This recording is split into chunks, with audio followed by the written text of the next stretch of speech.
ನಾಡಹಬ್ಬ ವಿಶ್ವವಿಖ್ಯಾತ ಮೈಸೂರು ದಸರಾ ಮಹೋತ್ಸವಕ್ಕೆ ದಿನಗಣನೆಗಳು ಆರಂಭವಾಗಿರ್ತಕ್ಕಂಥ ಬೆನ್ನಲ್ಲೇ ಮೈಸೂರಿನ ಅರಮನೆಯ ಆವರಣದಲ್ಲಿ ಸಿದ್ಧತಾ ಕೆಲಸಗಳು ಭರದಿಂದ ಸಾಗ್ತಾ ಇರತಕ್ಕಂಥದ್ದು. ನಾವೀಗ ನೋಡ್ಬೋದು, ಅರಮನೆಯಲ್ಲಿ ಅಳವಡಿಸಿರ್ತಕ್ಕಂಥ ಸುಮಾರು 1 ಲಕ್ಷಕ್ಕೂ ಹೆಚ್ಚು ಬಲ್ಪ್ಗಳ ದುರಸ್ತಿ ಕಾರ್ಯಗಳನ್ನು, ಅಂದರೆ ಈಗ ಕೆಟ್ಟು ಹೋಗಿರ್ತಕ್ಕಂಥ ಬಲ್ಪ್ಗಳನ್ನು ಸರಿಪಡಿಸುವಂಥ ಕೆಲಸವನ್ನು ಈಗ ಮಾಡ್ತಾ ಇರತಕ್ಕಂಥದ್ದು ಅರಮನೆಯ ಆಡಳಿತ ಮಂಡಳಿ ಮತ್ತು ಜಿಲ್ಲಾಡಳಿತದ ವತಿಯಿಂದ.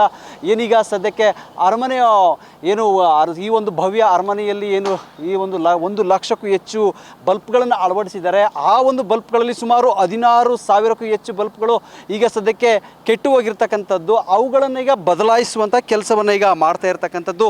ಕ್ರೇನ್ಗಳ ಮೂಲಕವಾಗಿ ಸಿಬ್ಬಂದಿಗಳು, ಕಾರ್ಮಿಕರು ಆ ಒಂದು ಕೆಲಸವನ್ನು ಮಾಡ್ತಾ ಇರ್ತಕ್ಕಂಥದ್ದು. ಎಲೆಕ್ಟ್ರಿಕಲ್ ಅಂದರೆ ಈ ಒಂದು ಎಲೆಕ್ಟ್ರಿಕಲ್ ಯಾರು ತಜ್ಞರು ಯಾರಿದ್ದಾರೆ, ಆ ಒಂದು ವಿದ್ಯುತ್ ಕೆಲಸವನ್ನು ಮಾಡ್ತಕ್ಕಂಥವ್ರನ್ನ ಕರೆತಂದು ಅವರನ್ನ ಈ ಒಂದು ದುರಸ್ತಿ ಕಾರ್ಯವನ್ನು ಮಾಡ್ತಾ ಇರ್ತಕ್ಕಂಥದ್ದು ನಾವು ನೋಡ್ಬೋದು. ದೊಡ್ಡ ದೊಡ್ಡ ಕ್ರೇನ್ಗಳನ್ನು ಬಳಸಿ ಆ ಕ್ರೇನ್ಗಳ ಮೂಲಕವಾಗಿ ಸಿಬ್ಬಂದಿಗಳನ್ನು, ಅಂದರೆ ಕಾರ್ಮಿಕರು ಬಲ್ಬ್ಗಳನ್ನು ಅಳವಡಿಸುವಂಥ ಕೆಲಸವನ್ನು ಮಾಡ್ತಾ ಇರ್ತಕ್ಕಂಥದ್ದು.